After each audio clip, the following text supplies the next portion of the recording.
ప్రియులారా, మనం గమనించినట్లయితే మేకలకు ఉన్న ఒక లక్షణం ఏంటో తెలిసిన, గొర్రెలు మేకలు సాధారణంగా ఒకే రీతిగా మనకు కనబడతాయి. గొర్రెలు మేకలు ఒకే రీతిగా మనకు కనబడతాయి.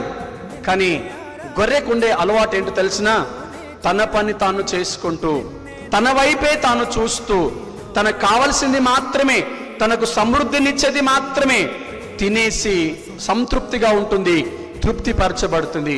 కానీ మేక యొక్క లక్షణం అలా కాదండి. ప్రతిదీ చూస్తుంది, ప్రతిదీ ఆశిస్తుంది, ప్రతిదాన్ని తింటుందండి.